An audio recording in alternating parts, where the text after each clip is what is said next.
99.3 Nigeria Info. Welcome back from the sports studios. It's Wednesday, the 16th day in the month of October 2019. Welcome to the From the Front Pages. This is where we bring you trending stories from the papers for today. We have the big stories already grabbing the front pages of the papers. I am Sheriff Quadry. We are live on Twitter, YouTube, and Facebook. On Twitter, you can follow us at Nigeria Info FM. On Facebook, it's Nigeria Info 99.3. And on YouTube, Nigeria Info 99.3. Rotimi Sankore joins me now on the program. Rotimi, good morning to you. Morning. Let's start off in earnest. We'll begin with our partner, the Guardian newspaper. With this headline here, we didn't threaten to strike, says NLC. Riders ULC denounces alleged move by Labour. FG to review salaries of CBN, customs, others. Experts seek adjudication on adjustment. Front page of the Guardian newspaper. Moving on to Daily Trust this morning. Minimum wage. FG Labour meeting ends in deadlock again. Daily Trust for you. Quickly to Daily Sun. Minimum wage. FG backs down. Makes concession.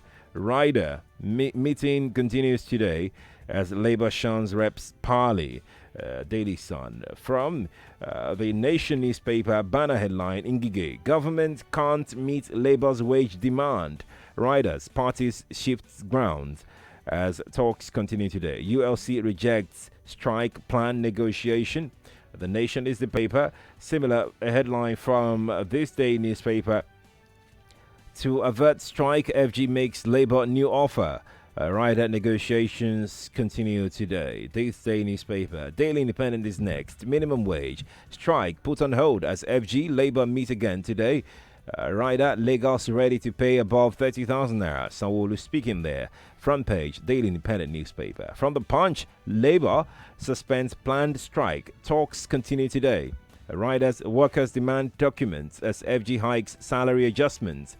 Lagos will pay more than 30,000 naira, says Governor Sanwo-Olu. The Punch is the paper. Banner headline, if you like. You can pick up the paper. And from Vanguard newspaper, above the nameplate, minimum wage division in Labour as ULC pulls out of planned strike. It's coming from the Vanguard newspaper. Rotimi. Well, that's... We're having that discussion at 8, by the way. Yes, so I'll just try and summarize and save the big points for later. So let's start with Lagos. Sanwo-Olu says... Lagos is ready to pay more. Yes. Let's just summarize that one and say Sanwo lives up to his name. I'll move it to one side first. Sanwo-Olu. Yes, if you don't speak or understand Yoruba, Sanwo means pay. Pay, right. Yeah, so... Okay.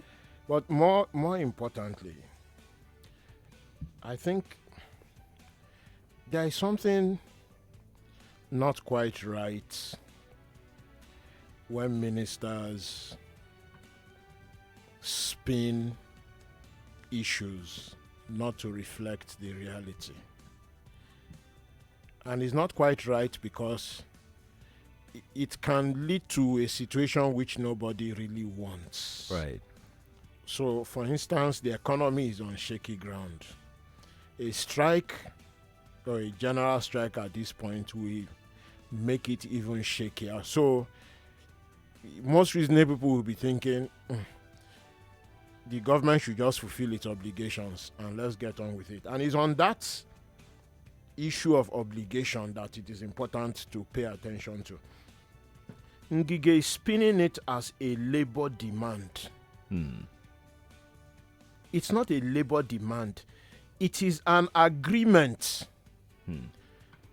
already signed into law. Backed by relevant documents. By the government. It is an agreement. It's important to repeat. It is an agreement already signed into law. So it is Nigerian law. It is not a labor demand. Right. So when Ngige says, government cannot meet labor demand, what essentially the Minister of Labor who also happens to be the Minister of Employment. Right. Because often there is this idea that he's the minister to fight labor. You know, his job is also to create jobs. Right. When he goes into that kind of posture and then says things like they can't meet the wages that they have already signed and agreed to unless they lay off workers. I mean, you start wondering, shouldn't all these have been discussed during the negotiation stage? Because when ordinary people start feeling as if they have been duped, oh, so you just agreed because of the election. Oh, you just agreed to avoid. When it is time to pay, then there is problem. The time to put all those discussions on the table is at the negotiation stage. So that so when you come to an agreement, it is something all of you have agreed to. Right. And signed into law. Right. It's really important because people need to have faith in their government.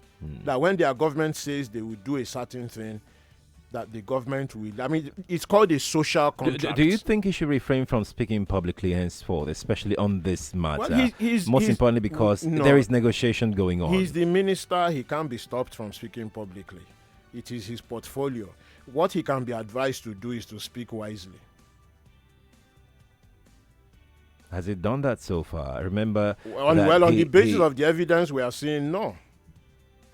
The other day, he said that for government to increase wages, then the government will have to lay off workers. And now he's alluding to the fact that, labor is demanding as against negotiating with the federal government. Let's leave the big points for the main discussion. Right. Because there is even a wider discussion as to whether wage increase alone is the way to. We'll get to that. We'll get to that improve at 8 o'clock. Workers' welfare. We'll get to that at 8 o'clock. Quickly, let's move on. Daily Independent, crisis brews in Senate over alleged job racketeering. It's front page of Daily Independent newspaper. You can find a similar story on the front page of the Guardian newspaper. As a matter of fact, it's a banner headline from the front page of the Guardian newspaper. Trouble in Senate over recruitment scandal. Let me just, with the rider leadership accused of sharing IOO job slots. Aggrieved lawmakers vow showdown. Commission cautions against police jobs. Anger and suspicion are brewing in the Senate. These are being provoked by some members of the upper legislative chamber using their official positions to allegedly get job slots from government agencies. Already, the Senate committee charged with ensuring employment complies with the federal character principle yesterday vowed to expose such lawmakers involved in the job racketeering. The public perception has been formed long time ago that, remember when some newspapers published names of some middle-level management appointed to some juicy government institutions, and it turned out that the majority of them were related to senior government officials. I think this was last year. Right. Also, so, I mean, the public perception has been that nepotism is one of the, issues that undermines the confidence of ordinary people in governance. And that perception didn't start under this APC government. That perception goes back decades. And in many instances, it is right. In some instances, the people are qualified for the jobs. But people would argue that, are they the only people qualified, and how did they get to the head of the list? Right. In some instances, the people have just been outrightly, not just suitable at all. So the question ordinary people ask all the time is, in terms of job applications in what is regarded as juicy agencies, do ordinary people actually have an equal chance with those that are related to the political elite? Right. I mean, your guess is as good as mine. What that is. It seems like it's a normal practice, especially in public service, where you have to know somebody. I'm not saying 100% you have to know somebody, but it's a norm that you have to know somebody. There is even a phrase for it, which one of my, one of my very very funny friends who worked for a global institution in Nigeria. The person is Ugandan, and the person asked me a lot of questions. I was laughing for the first 1 month the person was in Nigeria. And one of the questions was the person was asking me that when they say somebody used leg, what does that mean? The person used leg to get a position. Look, I laughed so much before. Even when people come to work here, they pick up all these things in a matter of weeks. Right. And I had to explain that leg, it means nepotism, amongst other things. So there is even a name for it. Right. It shows how rampant it is. And maybe acceptable or unacceptable. It just goes on. That's the fact. Moving on quickly to our next story, which is quite interesting. IMF faults forex restrictions on 43 items as hurting investments. Rider 6 uniform exchange rate. The Nation is the paper for that headline. A similar one from here, Vanguard newspaper. Failed economic reforms. It will take Nigeria 200 years to meet half of U.S. living standard. This is coming from IMF. Front page, Vanguard newspaper. And that's really sad, considering that the U.S. is the most... 200 years. Well, the U.S. is the most unequal of all the developed countries. The level of inequality in the U.S. is, worse by a factor of 20 or 30% than any other developed country. Right. So if it's going to take us 200 years to get there, to get to half of their living standards. Yes. Half. So to get to half of their living standard, and even right now, it is regarded by all global economists. It's not opinion. Right. It's a fact based in data that the U.S. is the most unequal of all the developed countries. I mean, if you watch the Democratic Party presidential debate yesterday, the only billionaire on the stage, when Bernie Sanders was asked the question about inequality and his plans to reduce it, and one of the things he said, and I'm quoting Bernie Sanders, this is not my opinion, Bernie Sanders said it is obscene that the top 1% in the U.S. have more wealth than, I think he said, the many 90% or so, and that is just unacceptable. The moderator then asked the only billionaire on the stage, you are one of the billionaires that Bernie is talking about. What do you have to say about what Bernie said? And the guy said, I agree. The inequality is terrible. I said, okay. Point blank. Straight to the point. That was a billionaire that wants to be president. Right, indeed. Quickly to our next story this morning. Obaseki planning evil against me. Oshomole speaking. Riders accuses police commissioner of conniving with governor. We are not plotting Oshomole's removal, APC chairman.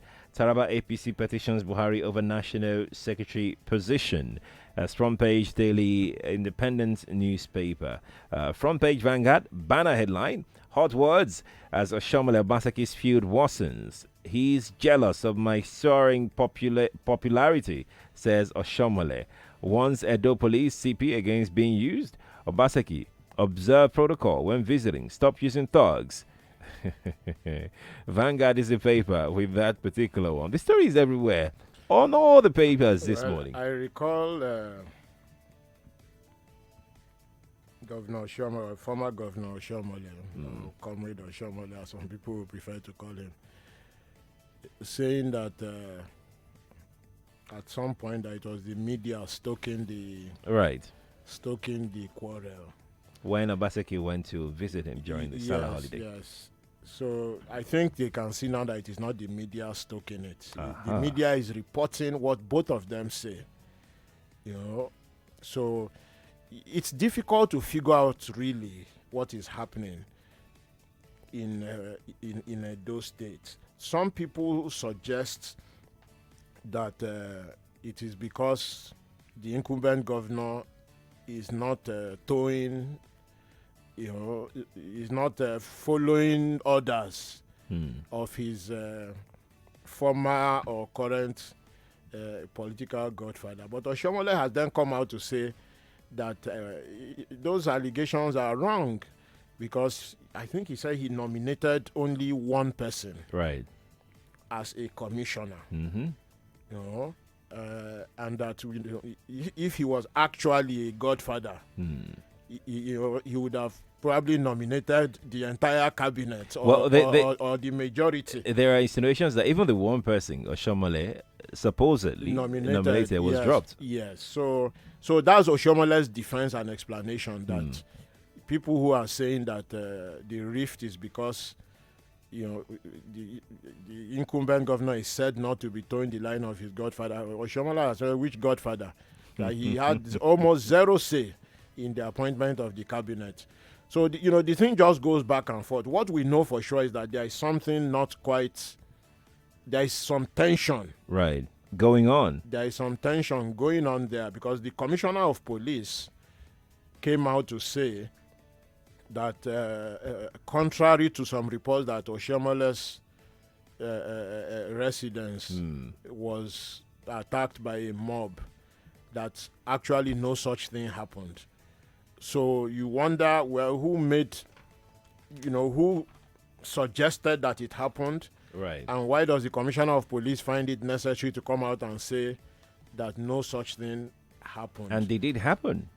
Well, I mean, we are yet to see the evidence. All we are doing is commenting on the reports as we see them. Right. Moving on to the front page of Daily Independent newspaper. Nigeria's problems beyond FG, APC, PDP's capacities. And this is credited to Professor Aya, and he has a rider, like 3 riders. 6 return to true federalism, lament country's debt profile. Kolade stresses need for accountability in governance. Let's take a look at that story. On front, that's page 10. Professor Aya, former Chief Executive Officer of Nigeria Economic Summit Group, on Tuesday took a hard look at the Nigeria situation and came to the conclusion that the nation's problems were beyond the capacities of the present federal government, the ruling All Progressives Congress, APC, and the opposition People's Democratic Party. He was speaking to an audience that cut across business, politics, business, public service, the media, and academia. Aya said that business and accountable governance in Nigeria, the obligation of leadership maintained that the nation's crisis cut across political, social, economic, moral spheres, stressing that Nigeria hated to be told the truth. Well, the prof does have that sounds about right. Yes, I mean, the prof does have a point. The mainstream political elites, as represented in the PDP and APC, and as we have seen, sometimes with the exception of a few individuals that probably won't switch party, sometimes you can't tell the difference between both. I mean, the speed at which people change from one party to the other and claim that, in fact, the other party was never... They've now seen the light. They've now seen, depending on what... So the prof does have a point, because the evidence is staring us in the face anyway. If they had had solution, we would be at 200,000 megawatts of electricity instead of 4,000 or 5,000. We won't have an estimated 20 million housing gap. We won't have, between 10 and 17 million children out of school, the lower estimate being the government estimate, the higher one coming from other independent agencies. We would have had centralized water supply, centralized waste management. Things would have been working. We would have had mass transit, bus, intercity train. The roads won't be as bad. We won't have flood. The healthcare will be affordable, if not free at point. So you can go on and on like that. That if actually the political elite knew what they were doing, we wouldn't have all those problems. So the prof is right. The evidence stares us in the face every day. The real issue is, how can they be moved to do it? And if they can't, are there other political parties that will appear to be more genuine or more sincere? I mean, is that even a possibility in Nigeria? That's the point of democracy.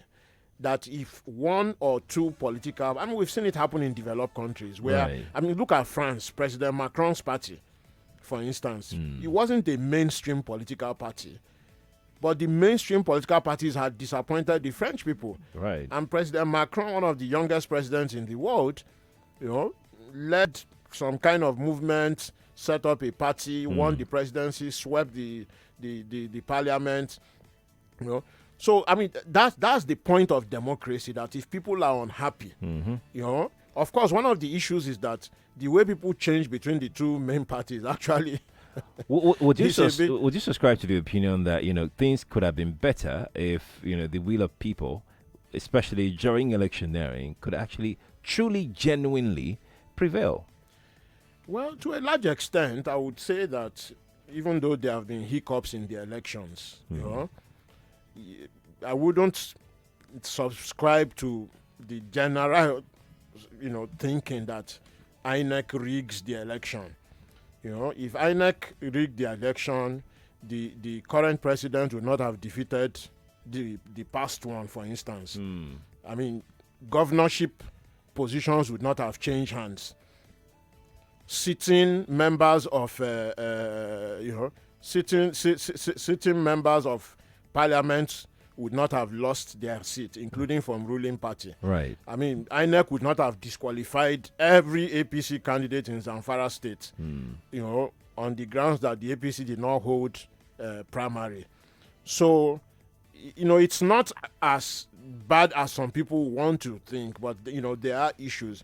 What I'm more concerned about is the cost of the elections, right? Such that parties that may actually represent ordinary people are not able to generate the momentum. I was on a platform with the INEC boss in charge of publicity and voter education, not too long ago, and both of us were speaking at a symposium.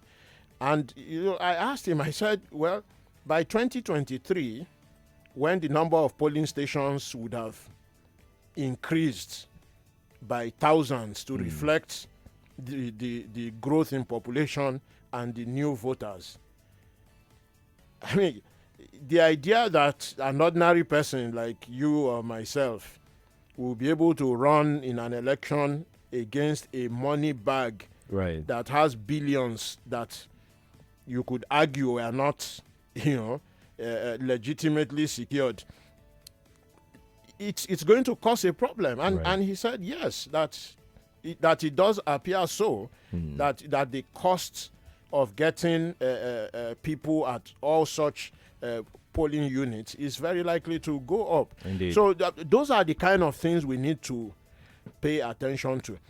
Nigeria probably needs a proportional representation system rather than winner takes all, where the percentage of votes you get reflects your party's strength in parliament. And that's why I'm very worried, just to end on this point, that the Senate is even flirting with the idea of reducing political parties to 5. The problem is not that Nigeria has too many political parties. The problem really is that the criteria for going on the national ballot is not clear. In developed countries, to go on the national ballot, you probably need to get 1,000 signatures from registered voters in every state. We have to go. We have another interesting conversation coming up at 8 o'clock, just a few minutes away. But Rotimi, thank you for being a part of From the Front Page. Rotimi will still be in the studio when we talk about labor union, the labor and the federal government negotiation of the new minimum wage. I'm Sheriff Quadry.